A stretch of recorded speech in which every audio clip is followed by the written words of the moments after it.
Ladies and gentlemen.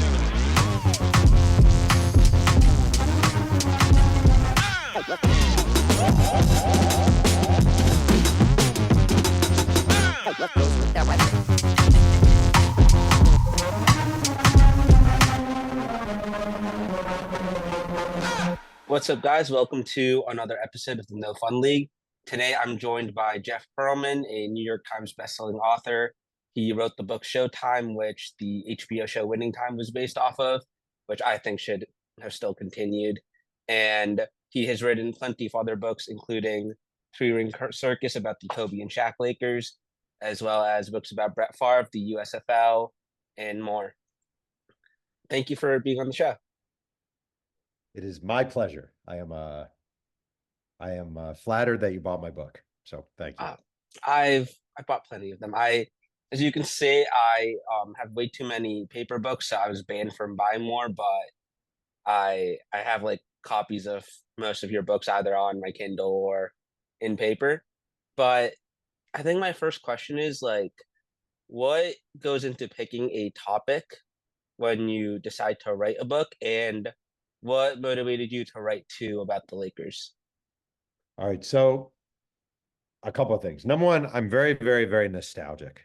I'm very nostalgic. I think one of the things that drives us just as people in sports and music, entertainment is nostalgia. It's something that reminds you of how you felt when you were a kid or something. And so for me, a lot of my books are very nostalgia driven. As an example, the 80s Lakers, so the Showtime. I was a kid in the 80s. I was growing up in New York. I was not a Laker fan, but I have very vivid memories of watching. They'd have like, Lakers and Celtics would play, and it'd be, Magic and Bird and Kareem and Parrish and like the Laker girls, and they would show the outside of the Forum with the palm trees and the coastline. And it all just felt really magical to me and larger than life to me. So I love like trying to recapture those feelings and kind of remembering what it was like back in the day. So that's big for me. I also, I gotta eat and I have kids to feed. So I always think like, what is a topic that theoretically could hopefully do well? What is something that hasn't been done well before? And I just kind of dive in and hope people would buy it. No, you've done I'm not just pandering because you're on my podcast and I'm happy about it, but like you've done a legitimately great job, like in Three Ring Circus in particular, finding out that Kobe Bryant played at the Temple University campus was surreal because I went to Temple. Oh, I was you did?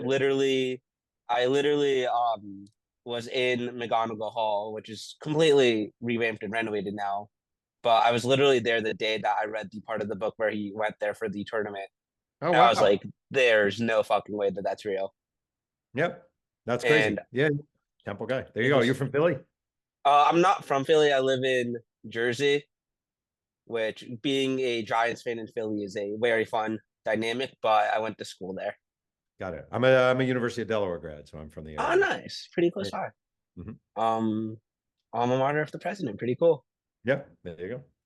But I think so. Speaking of Showtime, and this is connected to the real world, I have a theory, and I've been saying this for a while, that, and I hope people in mainstream media realize this, the entire conversation around the WNBA and Caitlin Clark and Angel Reese in specific is awful right now. In my mind, since last year, I think it's very comparable to Larry Bird and Magic Johnson, with Magic Johnson and Caitlin Clark being like the star college player coming into the NBA, and then Larry Bird and Angel Reese filling the heel role. And I think people should look at it from that perspective and see what it did to the NBA and what it'll do to the WNBA. But unfortunately, we have people like Clay Travis. So, I mean, it's really crazy. Like, first of all, it's great for the WNBA. Like, it's great for the WNBA. Second of all, they're both really good players. Obviously, Caitlin Clark is a better player than Angel Reese, and that's not dogging Angel Reese. But like, Angel Reese is a really masterful marketer. Like, I think she's been really smart about it all and really savvy about it all. And she's interesting, and she's obviously pretty, and she's a good player, and she knows how to work it. And she just like everything she's doing is marketing 101 brilliant. No, I am kind of impressed. And I agree with you. I think like This stuff is very Magic Bird. I mean, it's not the same because Bird and Magic, maybe I don't even know. I don't even know if Caitlin Clark is my dog is being a pain. I apologize. I don't even It's all know. good. I don't even know if Caitlin Clark. Hold on. I don't even know if Caitlin Clark. I don't even know if Caitlin Clark is of the Bird Magic ilk. It's hard to say yet. Um, I don't think Angel Reese is. I mean, I think she's a good, very good player. I don't think she's an Hmm. all-time player, but like rivalries spark, and like what I find really annoying, like really annoying, is the people like Clay Travis who are just come to the defense of the poor white girl who they feel like needs their. Caitlin Clark isn't asking for their defending. Caitlin Yeah. Clark is tough, man. Caitlin Clark brings it. She does not need older white men to defend her or to stand up for her. It's utterly preposterous. So I don't like it. It bothers me a Hmm. lot. And in line with that, and I think this is the last non-book question that I'll ask. I saw your TikTok the other day asking if people actually like Stephen A. Smith. And now I grew up on First Take. That is what that is part of the motivation of like trying to start a podcast and work in the media space. I learned the word blasphemous because of Stephen A. But even like being such a huge fan of him, I don't watch First Take anymore. I hardly watch ESPN anymore besides the Pat McAfee show because that is much different than any other sports programming. But overall, what are your thoughts on like what sports media is right now? And do you think there's any hope for it to get better down the line? I don't know. It's grim. I So I do want to say it's not that I don't have some admiration for Stephen A. Smith, and guys like him and Skip Bayless, and like they have found a longevity that media doesn't often afford people. So have like Tony Kornheiser and Michael Wilbon. Like they found longevity. There's something to be said for that. I just don't. Oh my God. I just don't like. I apologize. I don't like. I don't like the. I don't like how screaming and yelling and hot takes and buffoonery and fake caring about things that people don't care about. I can't stand that stuff. I really can't Mm-hmm. stand that. The desire, like, I don't think the goal should be to be a celebrity. I think the goal should be to be a reporter, to be a journalist. Mm-hmm. When I saw Stephen A. Smith walking into the arena the other night, game four, with pink suit with the cameras in front of him, like he's entering the arena, like he's Luca or like he's Tatum. It was horrifying. I just thought it was horrifying. It symbolized everything I'm against as in journalism. So I get it. I can applaud his longevity. I can applaud that he's found a niche. He makes a ton of money. Good for him. It kind of hurts my heart as a journalist, though. I I agree in a way. I mean, I don't have the credentials to say that it hurts my heart, but just You have the overall, I credentials. Come out. You have the credentials to say anything you want. You are no less or more than anyone else in this business, and that is the truth. I And even when I first, before you started recording, and you were like, "Oh my God, I didn't think, oh my God, nothing's going right here," and you're like, I didn't think you would do my podcast." Blah blah. Like nothing's going right here. Obviously, my dog is going crazy, but you're good. like we're all just people trying to make our way in this business. We're all just people trying to figure it out. Like it's hard. Stephen A. Smith is no more valuable than you are. I'm no valuable than you are. We're all just people trying to figure it out, And like, I'm a guy who got lucky and I write books. Stephen A. Smith is a guy who got lucky and does so and so. You're a guy who has a podcast. Like, there's no more or less valuable in this profession. You have every right to have a take and it be as important as any take I have. I really appreciate that. Thank you. Mhm. I then this is I'm obviously I'm not like happy that it worked out this way, but this week we lost Jerry West, the logo, and you obviously have, I think, both of the Laker books that you wrote. Jerry West was a major factor in both of those Laker dynasties being created. And I wanted to ask, what is your best like Jerry West story or anecdote that you found out while writing those books? Well, I think the one I really like when I think of Jerry West is in 1984. they had a late draft pick. I think they had the 23rd pick in the first round. And they drafted a guy named Earl Jones out of the University of the District of Columbia. He was a center. He was 7 feet, 190 pounds, ridiculous proportions. And Jerry West Earl Jones did not work out. And when I interviewed Jerry West about Earl Jones, he was just horrified. It was like 30 years later, and he was horrified. He was like, I was such a bad pick. I don't even, and he said something that I always like though. He goes, but I will say, if you're gonna make a mistake, always make a mistake big. So he was basically like, he sucked, he didn't work out, but he was 7 feet tall. And he drafted this guy, Earl Jones. It was really funny. He came to the Lakers, his teeth were rotted all over. So the Lakers sent him to a dentist to get his teeth all done. He could not figure out how to come on time. So he would show up late all the time, all the time, all the time. And the Laker players couldn't stand him because he sucked. So during practices, during that 84 training camp, um, Magic would intentionally throw balls off his head because he just couldn't stand him. And he thought he sucked that badly. So like this guy that Jerry West was horrified, it kind of shows how like how much it all mattered to him. Like that he was haunted 30 years later by drafting Earl Jones, who made almost no difference to the Lakers. And the '80s Lakers still were one of the most successful sports dynasties of all time, and it's actually really cool that he's still annoyed that Yeah, totally, one draft pick didn't work out. That's awesome. totally. Speaking of other Laker legends, the author's note at the beginning of Three Ring Circus is about Kobe Bryant, and as you can see, he is my favorite athlete of all time. He will forever be my favorite athlete of all time. Mhm. I will remember January 26th, 2020 for the rest of my life. How old were you? And I was a freshman in college, Okay. so 18. Okay. And like it was surreal because I was literally on the phone with one of my cousins who's a huge Laker fan. And my older cousin who got us to be Lakers fans literally texted us and she's like, "Have you guys seen the Kobe news?" And like two thoughts ran through my head. I'm like, either he like something like like a typical like TMZ like rumor or like oh like he got into a fight with someone or like yelled at someone, or he's buying the Lakers or getting a share of the Lakers. Those are the two things that ran through my head. And I was literally sitting at a Jamba Juice at the You Temple sitting campus, at a right where? behind. I was sitting at a Jamba Juice, Oh, literally okay. behind McGonagall at the Temple campus.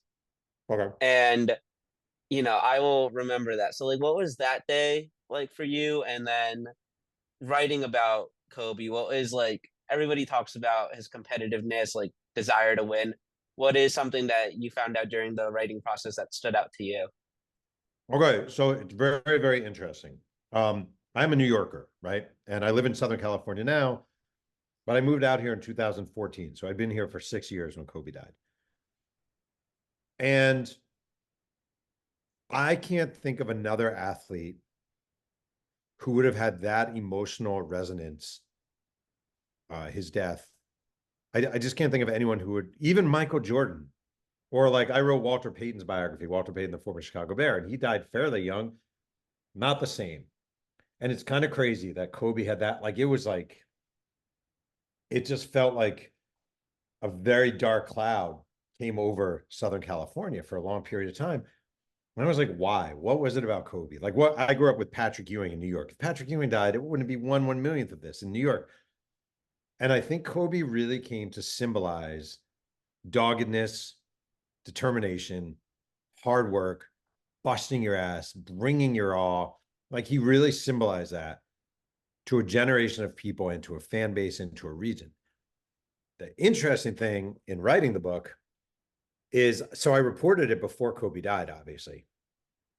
And he wasn't that well liked. Like he really wasn't. Like he was obviously admired and respected as a basketball player, but especially as a young guy, he was a pain in the ass. Like he was arrogant, he was standoffish, he was selfish, he was self-absorbed, he thought he was the greatest ever. Like all those things that a lot of athletes have, high level athletes have, Mm-hmm. you could certainly make the argument maybe you need to reach a certain level. Um, I mean, when he reported to the Lakers that first training camp, that first team meeting, they're going around introducing themselves. All the players are going around introducing themselves.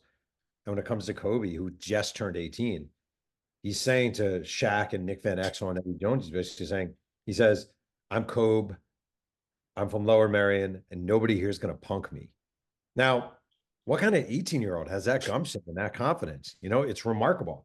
So it's funny. I think when people die, understandably and justifiably, we tend to tell glowing stories and remember the best of them.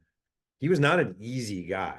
Like he was not an easy guy, Hmm. especially when he was younger. He was not easy, but he obviously was great and he really resonated with people. And then I think part of it, and I moved to the U.S. in 2006. I was 5, and I was living with the cousin that made me a Laker fan for 2 months, and that's when I found out about Kobe. Started watching him. The 2010 finals is like my parents let me stay up to watch every game, like on the East Coast. So like each game's ending at like 11, 12, but they let me stay up to watch every game. I got to stay up and watch Game 7 live instead of having to watch the recording the next day. Wow. And just like from that point, seeing him get 5, and then like, as I'm growing up, we kind of saw him grow up becoming a really cool dad. And then the 2019-2020 season, he was going to games. He was shit talking Luca in Slovenian, which was that's one of my favorite Kobe things, and I keep seeing it on TikTok. And like, I feel like he was reaching like a point where he was finally content. And now, obviously, I don't know him. This is just like as a Yeah. fan, but Yeah. like it looked like he was like content. He was like enjoying his life, and he didn't have to worry about like people doubting him and things like that anymore. And like he could just do what he was doing with, you know, women's sports and all the other business ventures that he was working on. I have a friend, he's become a pretty good friend. His name is Sean Green, and he used to play for the Dodgers. Hmm. He played for the Dodgers for a long time. He was an all-star, all that stuff. And he said to me last year, we were talking about some old ball players, and he said, we all get nicer after we retire. And it's definitely true. They all get nicer after they retire because the pressure's not there, the attention isn't quite there, and you kind of mellow a little bit. And again, I didn't know. I don't know. I didn't know Kobe personally, but like it does seem like he became much more comfortable in his own skin. Like that, I think that's the biggest thing about Kobe as a Laker. I don't think he was very comfortable in his own skin. Like Hmm. you saw Shaq throughout his career. Shaq was always in on the joke, and he was always very comfortable with who he was. And Kobe, I don't think was ever fully comfortable with who he was. There was a lot of like posturing and putting up this image and that image. And I'm going to be tough Kobe. No, I'm going to be mellow Kobe. I'm going to be cool Kobe. I'm going to be the Kobe who drops a hip hop album. I'm going to be the Kobe who's with Tyra Banks. I'm going to be like, it almost seemed exhausting trying to be this guy, trying to live up to this image, because it's weird. He always looked really cool. Like Kobe was factually a cool looking guy. As a young guy wearing number 8 with the cool hair, he was cool looking, but he wasn't cool. He wasn't cool at all. He didn't have good um, interpersonal connections with people, especially with teammates. There's this one thing in the book where Karl Malone, when he was with the Lakers, it's Thanksgiving break is coming up, or they're all going to be off for Thanksgiving. And Karl Malone pulls him aside and says, make sure to say, have a good Thanksgiving to all the other guys on the team. Like Kobe didn't have that in him, Hmm.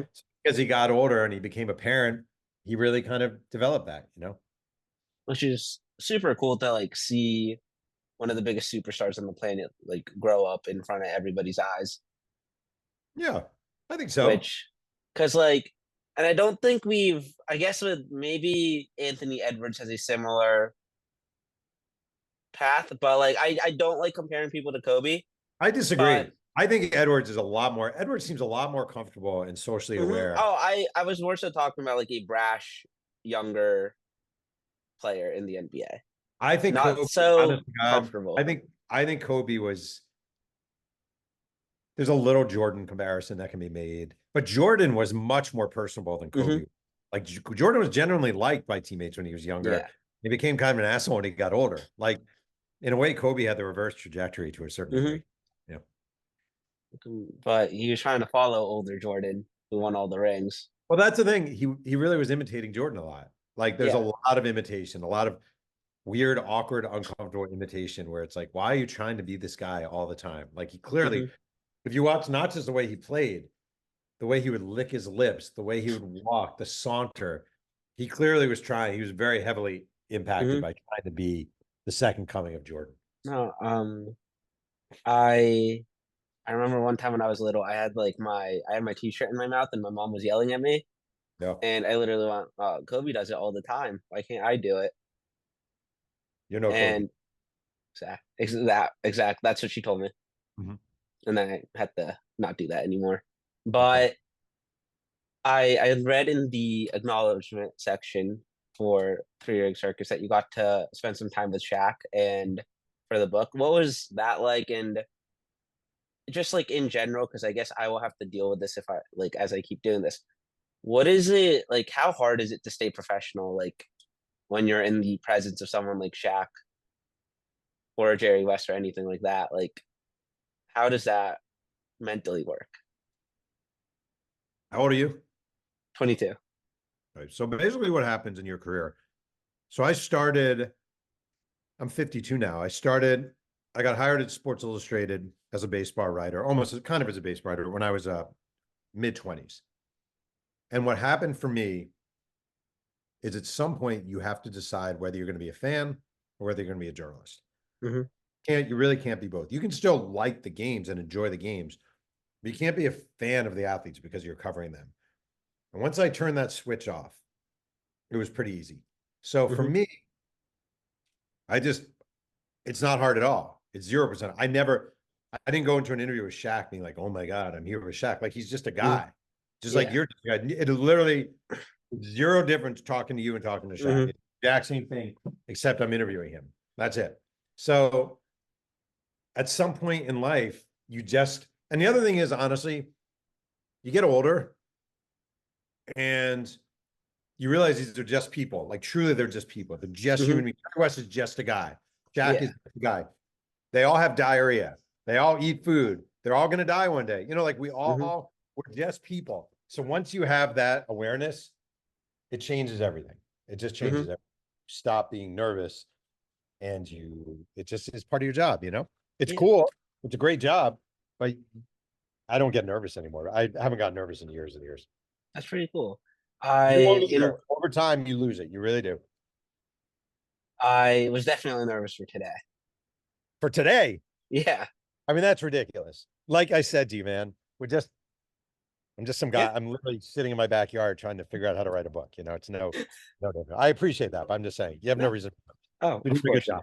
not. Um, so yeah, I it's starting to happen for me because athletes are younger than me now when they're getting drafted into every league. I Mhm. mean, I don't know if you're a big soccer fan or not, but Spain has a 16-year-old that's starting in the Euros and assisted yesterday. He literally has braces on, which is insane to me. But I was in Vegas for the Super Bowl and I didn't Oh, go to cool. the game, but my one of my friends won tickets to the game, so I just like me and my friend just like went to hang out, Yep. and within 2 hours of being there, I ran into Adam Schefter on the street, and then by time the weekend was done, I had photos with Eli Manning, Dan Orlovsky, Andrew Whitworth, and Keenan Allen, and that was like I literally caught Keenan Allen coming out of the bathroom, and I was like, "Oh, can I please get a photo?" And like Adam Schefter was walking down the street, but so that definitely helped with that transition in my brain. Like everybody, just like you said, everybody has diarrhea. Everybody Well, what does. is your goal? What do you want to do? I want to do this full time. I actually have a double majored in economics and international business, Mhm. but I'm very quickly starting to realize that I don't want to work in like corporate America and in the business field because I'm not as motivated by money as everybody else. Yeah. But I always get yelled at for talking too much, so might as well just start a podcast and start talking into a camera. I mean, I'll tell you a couple of things. This is unrelated to Lakers.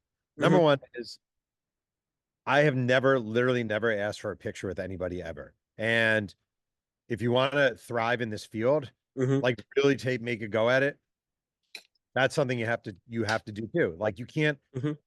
once okay. Once I say to Shaq, hey, can we get a picture? Let's just say I'm working on this book. Hmm. Say to Shaq, hey, it changes the power dynamic 100%. Hmm.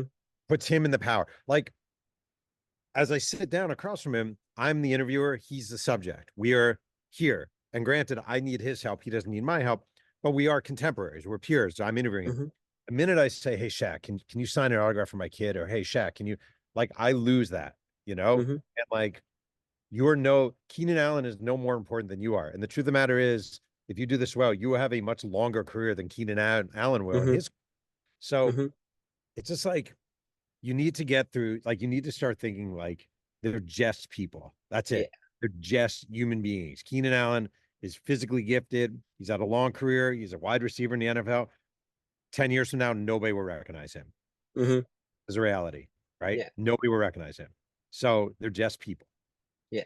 No, I very much appreciate that advice.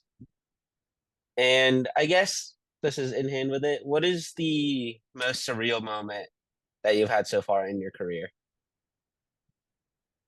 Oh, the TV show. I mean, there was when I never thought when the book so Showtime became Winning Time. Mhm.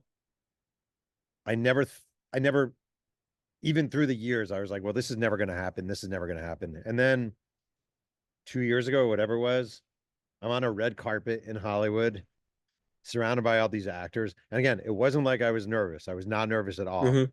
It's like, how the hell did my life come to this? I'm there with my kids.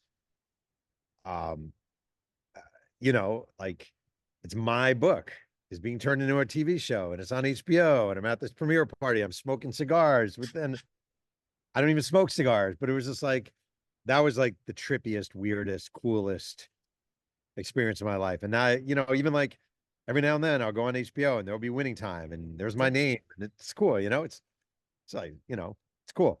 Yeah, it's like just as a fan of the Lakers, I was so excited for when that came out and it was so cool.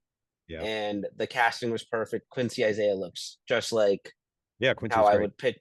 Like it looks so much fun. And once again, I'm still kind of mad that it ended after season two. I wish it kept going. I mean, it And paid well, for I my kids' was, college, paid for my kids' college education. So, I mean, oh, speaking of your kids, very quickly, I saw the tweet of what your daughter got you today for Father's Day. That's awesome. it's got me a blunt That, and a brew. Yeah. that was really First funny. first joint I've smoked in 28 years. I did not really enjoy it though, I gotta say. Wasn't my yeah. And like I said, I asked you before if I could ask this question, transitioning away from the Lakers a little bit. After the text messages came out and everything like that, you tweeted out telling people not to buy the Brett Favre book Yeah. and not to read it. So in advance of this, I wanted to like read a little bit of each book that I wanted to talk about. Yeah. So I didn't buy it. I downloaded Yeah. it from Z Library. Yeah. Yeah. But what was your reaction when that happened? And well, I know that you didn't really like interview him or talk to him specifically. You talked to some of his family for the book, but Mhm. like while you were working on the project, did you ever think something like this would happen with Brett Favre? I mean, I didn't think it was involved in welfare scam in the state of Mississippi. I just thought he was kind of a dunderhead, Mm-hmm. like the whole, like it's funny in hindsight, like saying like you shouldn't read the book was probably a little silly. I just can't stand him. Like I'm so Mm-hmm. down on him. I just think he's so disappointing. I don't know. He's a very interesting. His life is very interesting. I really love his family. Like Mm-hmm. his mom, Bonita, was awesome. A little MAGA, but that's okay. Like really nice person. Siblings were cool. He's just kind of disappointing. He's just kind of a douchebag. Like Yeah.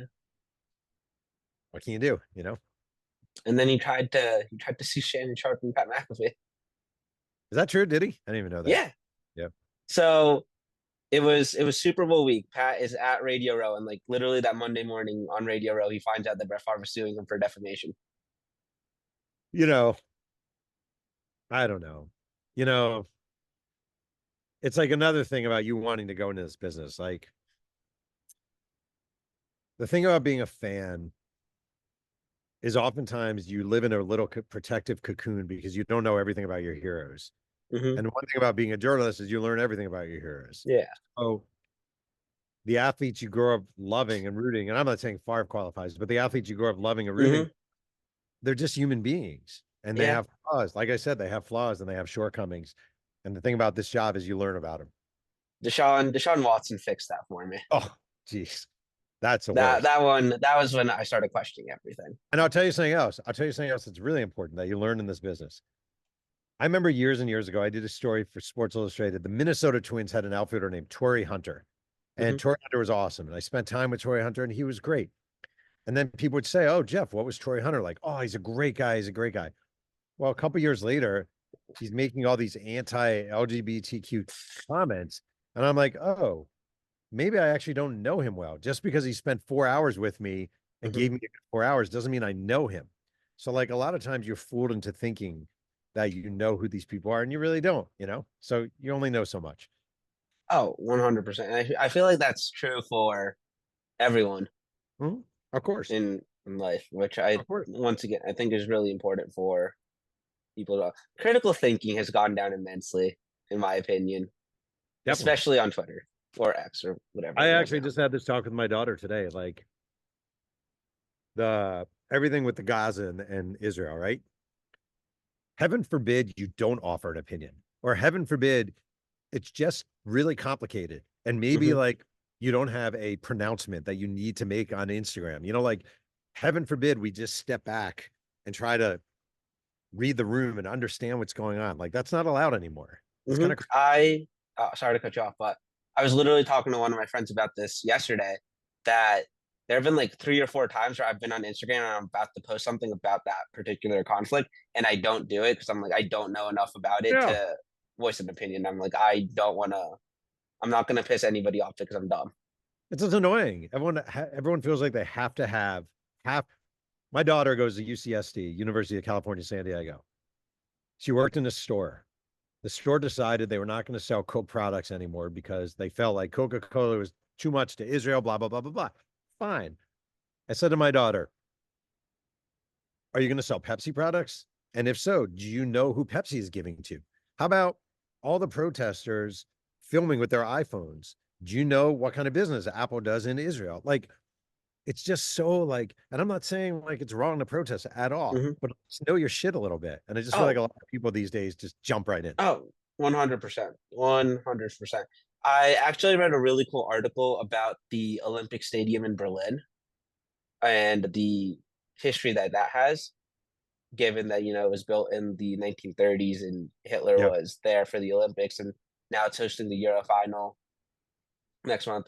I'll hoping to get a tour of it when I go to Berlin later this summer. But I feel like context is so important for everything, Of course. and I want to start like an offshoot show on my channel called More Context, and like do I'm gonna do a video on the Jordan tax soon and stuff like that. That's cool. But yeah, it's like people just don't take the time to think anymore, and it's I'm all for people having different viewpoints. Like I even if you're the most like pro MAGA person ever, if you have decent viewpoints and can have a conversation, fine. But sadly, none of them can because they're very misinformed. Yeah.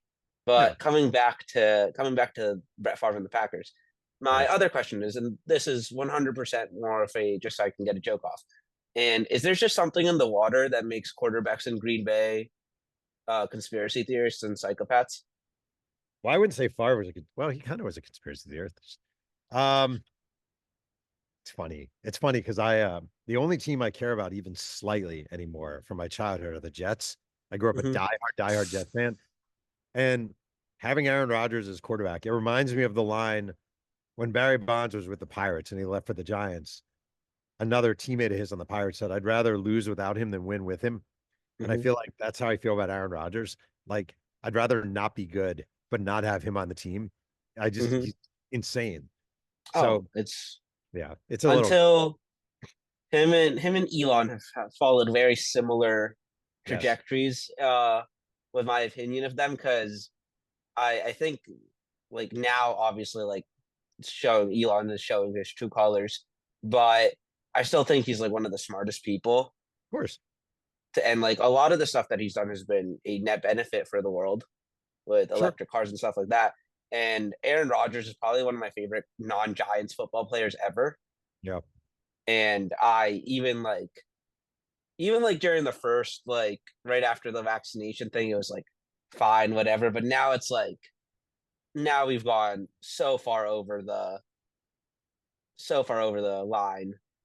I'm like, I don't care anymore. Like, I genuinely hope that he does bad this season, just so I can make jokes on Twitter because I have a lot of good ones in my head right now. Oh, funny. Well, there you go. Yeah, But and well, I'll wrap this up soon because we have to get back to the book.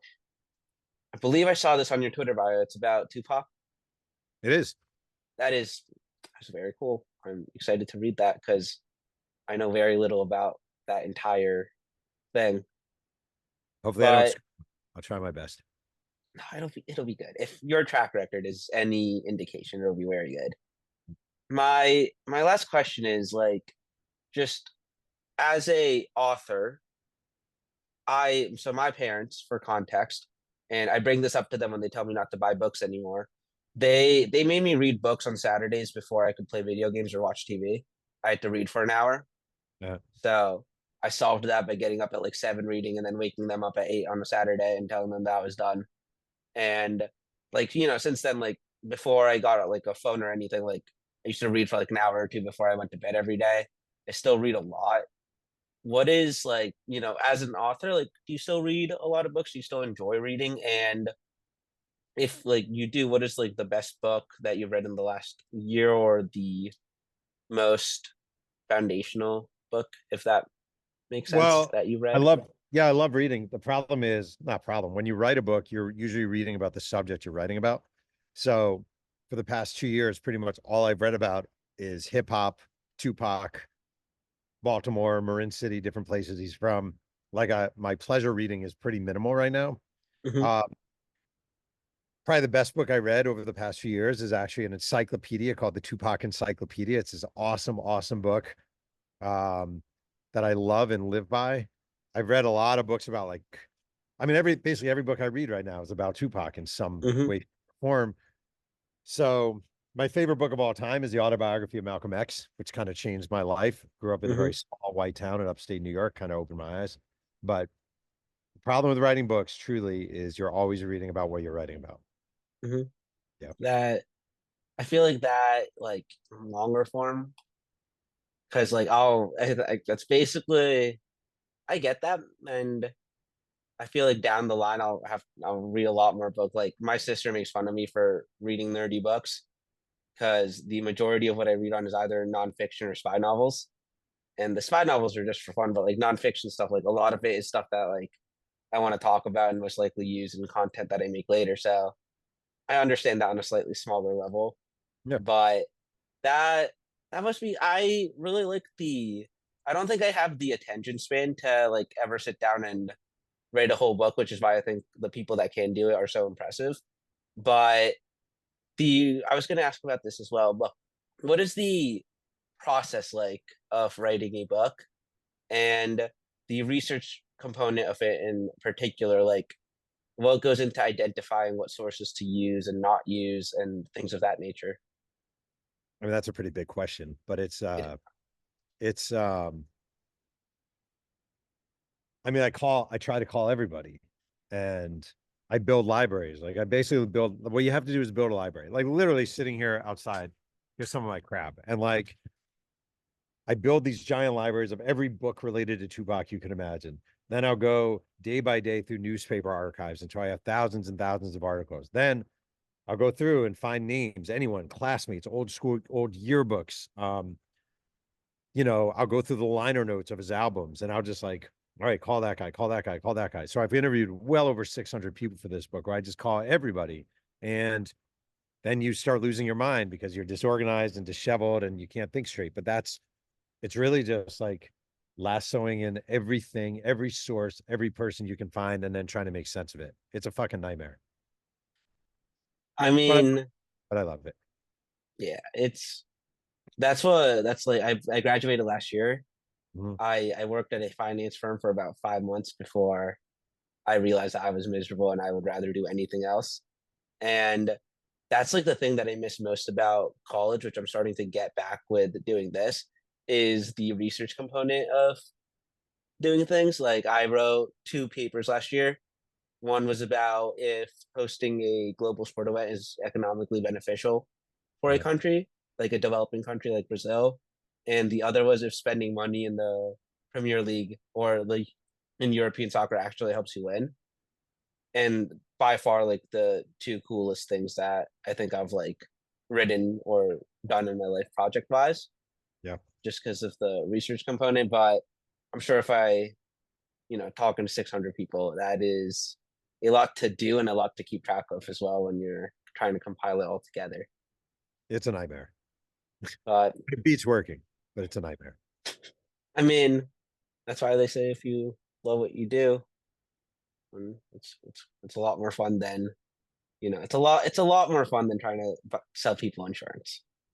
True. That is true. But I will let you get back to that nightmare.